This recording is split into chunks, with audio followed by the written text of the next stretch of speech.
Thank you, Toastmaster. Can you all see the magic lamp in my hand? Yes. Yes.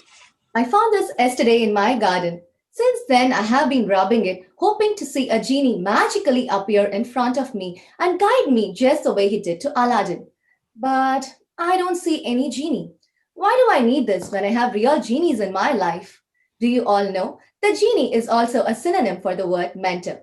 Dear fellow Toastmasters, today in my speech about mentoring, I'm going to be talking about some of the mentor that I have come across in my life. During your school days, what was your favorite class? Math? Math, math, math.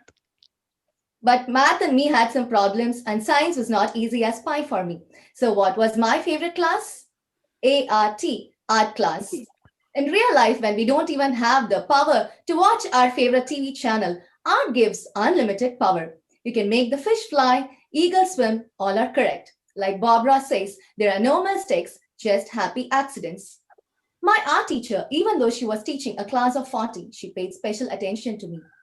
Loss of my dad kept me mum. The days when I wouldn't speak up much, she knew I needed some kind of a help. She used to call me to her room and show me all her artwork. A mentor is someone who inspires, and her artwork inspired me. She made me participate in all the drawing competition, and one such was the All India Drawing Competition. Without even knowing I participated in a big event, I won a prize too. A good painting is one that has a good contrast of dark and light. In my dark, gloomy days, she made my life colorful and bright. This was all until middle school, and after that, it was only about studies, studies, and studies. Later, it became work, work, and work. Then life happened. I got married. When my daughter was 3 years old, again, colors entered my world in the form of crayons.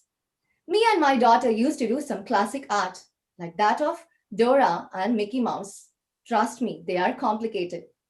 One day, she was taking a nap, and that is when new parents get to do the most important thing.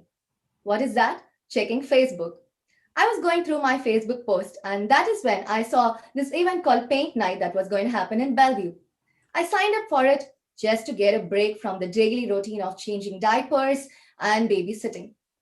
I went there, and when I touched the brush after 20 years, I felt like a Michelangelo or Picasso. But when I saw my painting, I got a mild heart attack. And this is the painting that I did. But this session gave me a lot of joy and happiness. So I continued to paint watching some YouTube videos and tutorials.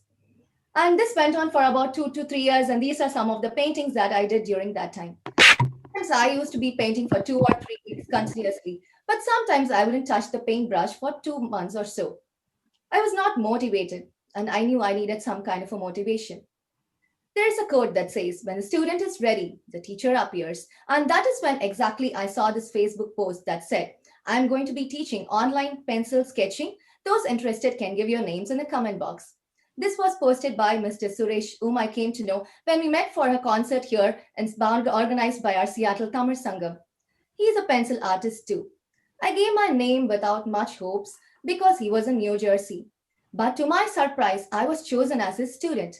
I was so happy and excited that two of my dreams were going to come true. The first dream is I'm going to be getting a formal art coaching, and the second one is my boring Facebook and Instagram feed are going to be filled with beautiful pencil sketches of mine. With all this eagerness and enthusiasm, I joined his class, and the first thing he told was, I'm not going to be teaching you any step by step coaching. I'm going to be teaching you the techniques, and you're all on your own. Boom. My first dream was shattered. Never mind, my second dream was still alive. Then he said, you don't have to post your sketches on Facebook or Instagram and try to impress others. Boom. My second dream was shattered too. With a disappointed face, I continued to listen. And that is when he said something that was a life changer. He said, you don't have to post your sketches on Instagram or Facebook to get likes because they're all short lived happiness. What matters is, at the age of 60, how much satisfied you are with your own work is all that matters, and that's what gives you long term happiness. And that is when I knew he was my mentor because a coach is someone who helps you to attain your short term goal, but a mentor is someone who helps encourages you and guides you to achieve your long term goal. Next, coming to my mentor with Toastmasters. Miss Vishwatarani Suresh. She, during her speech about her mentor, spoke about her art teacher. Do you find any similarities? Yes, we both share the common interest. A mentor is someone who focuses on the similarities rather than the differences. Art, the common interest that we share, has drawn us together. This is the recent pencil sketching that she has done and posted it on her wall. My speech isn't complete without thanking all the mentors here who have constantly encouraged and supported me in my Toastmasters journey. Winston Churchill said, "We make a living by what we get, and we make a life by what we give." So far, so many genies have given me so much in my life. I wish and I hope that someday I become a genie too. Over to the Toastmaster.